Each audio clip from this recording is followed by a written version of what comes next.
تو ہم بھی پاکستان کی عزت کی وجہ سے خاموش ہیں کہ اس میں پاکستان بدنام ہوگا، لیکن جنہوں نے یہ سب کچھ کیا ہے ان کے نزدیک پاکستان بدنام ہو، پاکستان نہ ہو، پاکستان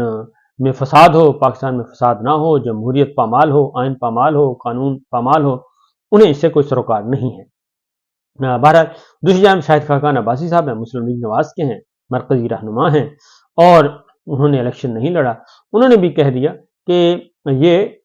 شرم کی وجہ سے یہ مبارکبادیں وصول ہی نہیں کر رہے، اور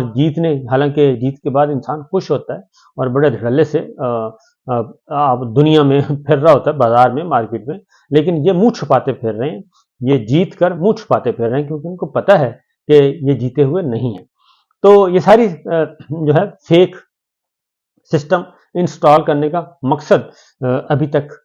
اس میں کوئی کہیں قومی مفاد نظر نہیں آ رہا، کہیں کچھ نظر نہیں آ رہا، سوائے اس کے کہ یہ ذاتی مفاد تھا، ذاتی مفادات کی لڑائی تھی، اور اپنی ذاتی سروائیول کی لڑائی تھی، اور عہدوں کے حصول کی لڑائی تھی کہ میں نے فلاں عہدہ حاصل کرنا ہے اور میں نے ایکسٹینشن لینی ہے۔ ایکسٹینشن والے بھی رول گئے، اور اس کے بعد جنہوں نے یہ عہدہ حاصل کیا ان کے صورتحال ان کے قابو میں نہیں ہے، اور مسلسل ان کے ہاتھ سے دن رات جیسے جیسے دن گزرتے جا رہے ہیں سچویشن ان کے ہاتھ سے نکلتی جا رہی ہے۔ جبر ہے بہت زیادہ، اور میں آپ کو انفارمیشن کی بنیاد پہ بتا رہا ہوں کہ کہتے ہیں جی عمران خان کا نام بھی نہ لیا کریں، اور پاکستان تحریک انصاف کا نام بھی نہیں لینا، عمران خان کا نام بھی نہیں لینا، کیونکہ انہیں بہت غصہ آتا ہے۔ لہٰذا یہ کہا جاتا ہے، ہدایات دی گئی ہیں، ہدایات جاری کی گئی ہیں کہ بس آپ یہ نہ سمجھیں کہ آپ کو کوئی سن نہیں رہا، کوئی دیکھ نہیں رہا، آپ بس ایسے سمجھیں کہ ہر چیز آپ کی سنی جا رہی ہے، ہر چیز دیکھی جا رہی ہے، بس پاکستان تحریک انصاف کا نام نہیں لینا، عمران خان صاحب کا نام نہیں لینا۔ یہ گھروں میں خواتین کو، بچوں کو، بزرگوں کو، بوڑھوں کو، سب کو یہ ہدایات دی جا رہی ہیں، اور یہ ہے سچویشن اس وقت۔ ہراسمنٹ کا عالم یہ ہے، چھوٹے چھوٹے بچوں سے لے کے بزرگوں تک یہ ہراسمنٹ ہے۔ جب اپنے قبیلے میں ہی سچویشن کنٹرول میں نہیں ہے، اور جب پورے ملک میں پتہ چل چکا ہے، تمام کنٹونمنٹ ایریاز میں، تمام ٹینٹ ایریاز میں، تمام عسکری ایریاز میں، کہ پاکستان کے عوام نے، وہاں کے مقینوں نے، جن کی عمریں گزر گئی ہیں ہمارے ملٹری اسٹیبلشمنٹ میں، ملٹری اداروں میں اور سیمی ملٹری اداروں میں، سیکورٹی فورسز میں، جن خاندانوں کی عمریں گزر گئی ہیں، اگر وہاں پہ بھی آپ کے موقف کو پذیرائی نہیں ملی، اور آپ کے باتوں کو نہیں مانا جا رہا، آپ کے نیریٹو کو نہیں مانا جا رہا، آپ کے فیصلوں کو غلط قرار دے دیا گیا ہے، ایک اجتماعی شعور کے نتیجے میں، جنرل ول جسے کہتے ہیں، منشا عام، پبلک ایٹ لارج نے، اور آپ کے اپنے قبیلے سے، آپ کے اپنے گرد و پیش جو لوگ ہیں، آپ کے اپنے اہل خانہ جو ہیں، خواتین، بچے، بزرگ ہیں، حاضر ہیں، غیر حاضر ہیں، ریٹائر ہیں، سب، جب یہ وہاں سے یہ آواز آ رہی ہے تو اس کا مطلب سمجھ جائیں کہ یہ ایسا اتنا سادہ نہیں ہے کہ آپ ان چیزوں کو یہ ہدایات جاری کر کے کہ جناب ان کا نام بھی نہیں لینا تو غصہ آ جائے گا ان کو، تو یہ چیز جو ہے یہ کہیں بھی ٹکے گی نہیں، یہ رکے گی نہیں، یہ آگے بڑھتی جائے گی، اور جتنا ڈیلے آپ کرتے جائیں گے اور اتنا ہی یہ زیادہ پھیلے گا، اور جتنا زیادہ اس کو دبائیں گے اتنی ہی زیادہ یہ بھڑکے گی آگ، کیونکہ آگ کو دبانے سے مسئلہ حل نہیں ہوتا، اور پریشر کوکر بند کرنے سے مسئلہ حل نہیں ہوتا، بلکہ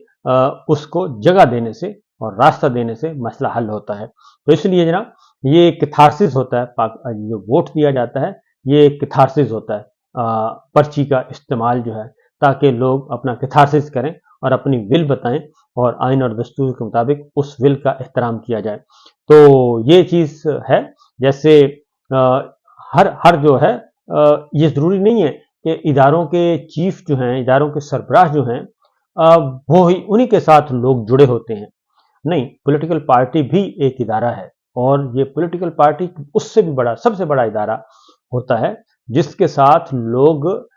رضاکارانہ طور پہ جڑے ہوتے ہیں، وہ تنخواہ لے کے نہیں جڑے ہوتے، وہ رضاکارانہ طور پہ جڑے ہوتے ہیں، ان کے ساتھ اٹیچمنٹ ہوتی ہے، وہ مفت کام کر رہے ہوتے ہیں اپنی پولیٹیکل پارٹی کے لیے، اور پولیٹیکل پارٹی کے اپنے ہیڈ کو وہ چیف سمجھتے ہیں، اور پارٹی کے ہیڈ کو وہ چیف سمجھتے ہیں، اور ان کے ساتھ اٹیچمنٹ ہوتی ہے، اور ان کی باتوں پہ وہ عمل کرتے ہیں، اور وہ اپنے پلے سے اپنا وقت لگاتے ہیں اور بغیر تنخواہ لیے وہ یہ سارے کام کر رہے ہوتے ہیں،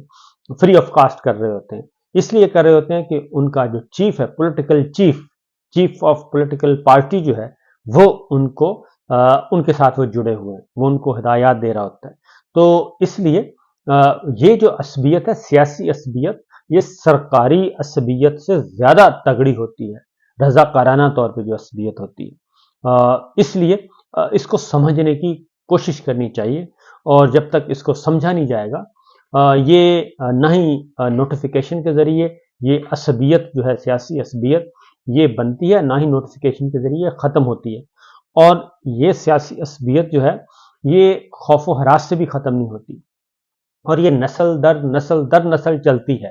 اور آپ صرف دیکھ لیں، آپ بر صغیر کو زیادہ دور نہ جائیں، صرف بر صغیر کو دیکھ لیں، بنگلہ دیش میں دیکھ لیں، انڈیا میں دیکھ لیں، پاکستان میں دیکھ لیں، اور آپ کو سمجھ آ جائے گی. افغانستان میں دیکھ لیں، یہ پولیٹیکل جو عصبیت ہے، جو ایک وہ ختم نہیں ہوتی. میں صرف اتنا کہہ دوں، وہ آگے سے آگے چلتی رہتی ہے، نسل در نسل اگلی نسل کو منتقل ہو جاتی ہے. تو اس لیے سمجھنے کی اور سوچنے کی کوشش کرنی چاہیے، کیونکہ یہ چیزیں ہم پاکستان میں دیکھ چکے ہیں. پاکستان میں جو ہیں پولیٹیکل لیڈرز کی جو قبریں ہیں، وہ زیادہ مضبوط اور زیادہ طاقتور ہیں. جو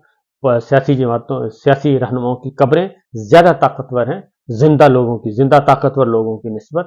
قبریں زیادہ طاقتور ہیں، اور لوگ قبروں کی طرف ان کو ابھی بھی وہ سمجھتے ہیں کہ یہ ہیں جناب ہمارے لیڈر. تو اس لیے یہ ساری چیزوں کو انڈرسٹینڈ کرنا چاہیے، ضد اور اناق کے بجائے آگے بڑھنا چاہیے. اور بہرحال آگے جی، آپ سی ایم جو ہیں سندھ گورنمنٹ کے وزیر اعلیٰ کا اعلان ہو گیا ہے، اسپیکر ڈپٹی اسپیکر آج آ جائیں گے، اور وہاں پہ بھی منتقل ہو جائے گا اقتدار. اور پنجاب میں آدھا ہو چکا ہے، اور ابھی منڈے کو یعنی کہ پیر کے روز نئے چیف منسٹر بھی آ جائیں گی، مریم صاحبہ. اسی طریقے سے 28 تاریخ کو قومی خیبر پختونخوا کا بھی پروسیس شروع ہو جائے گا، اور وہاں پہ بھی انتقال اقتدار منتقل ہو جائے گا، نگران چلے جائیں گے اور مستقل آ جائیں گے. اور کہیں پہ مینڈیٹ چور آ رہے ہیں، اور کہیں پہ جینون آ رہے ہیں. مینڈیٹس ہر جگہ چوری کیا گیا ہے، کسی کا زیادہ اور کسی کا کم، اور سارے کا ساری عنایات جو ہیں وہ صرف ایک خاندان اور ایک ایم کیو ایم پہ تھی، شریف خاندان پہ، اور ادھر ایم کیو ایم پہ، دونوں پہ بہت زیادہ عنایات تھیں، اور ان کو ہی نمبرز پورے کر کے دے دیے گئے کہ آگے بڑھیں، اور جناب ہم آپ کے ساتھ ہیں، آپ آگے بڑھیں اور اس سولی پہ چڑھیں، اور دیکھتے ہیں کہ اس سولی پہ ملتا کیا ہے. سچویشن بہت ہی اب نارمل، بہت ہی نامعقول قسم کی، کیونکہ احتجاج ہو رہے ہیں، تحریکیں آگے بڑھ رہی ہیں. یوم سیاہ کا اعلان کر دیا گیا ہے، کل بھی سارا دن سندھ میدان جنگ بنا رہا، اور اب نیکسٹ منگل کو جو ہے وہ یوم سیاہ منایا جائے گا پورے سندھ میں. اور انہی حالات میں سب کچھ ہو رہا ہے. تو میں صرف یہ کہوں گا کہ ہماری ملٹری لیڈرشپ سے، جنرل عاصم منیب صاحب سے ایک ہی سوال ہے کہ انہیں کیا ملا، کیونکہ یہ سب کچھ کر کے جنرل باجوہ صاحب نے جو غلط کام کیا تھا رجیم چینج آپریشن کر کے، اور موقع ملا تھا جنرل عاصم منیب صاحب کو، جب ان کو اقتدار ملا اور ان کو اختیار ملا اور چھڑی ان کے حوالے کی، ان کے پاس بہت اچھا موقع تھا کہ صورتحال کو بھلائی کی طرف لے کے جاتے، اچھائی کی طرف لے کے جاتے، لیکن بدقسمتی سے نہیں اس طرف نہیں گیا، اور ان کی پالیسی بھی جو ہے وہ اس سے بھی جنرل باجوہ صاحب سے بھی اس کے بھی نتائج ورسٹ نکلے ان کی پالیسیوں کے نتیجے میں. اور اس وقت ہم دیکھ رہے ہیں کہ قوم منتشر ہے، قوم مایوس ہے، اور ان کی تعداد لاکھوں نہیں کروڑوں میں ہے. تو میرا خیال ہے کہ سوچنا چاہیے جنرل صاحب کو کہ ایک 50-60 ارب قومی خزانے کا اور 100-125 ارب ادروائز خرچ کر کے ایک متنازع ترین قسم کا ایک مینڈیٹ اور چوری شدہ مینڈیٹ، اور ان لوگوں کو انسٹال کرنے کا مقصد کیا تھا آخر، اور ابھی بھی اس سے پیچھے ہٹنے کی کوشش نہیں کی جا رہی. یہ سوال انہی سے بنتا ہے، جنرل صاحب سے بنتا ہے، اور کسی سے نہیں بنتا، کیونکہ ہاتھی کے پاؤں میں سب کا پاؤں، چیف الیکشن کمشنر ہوں یا چیف جسٹس ہوں، وہ سب کے سب،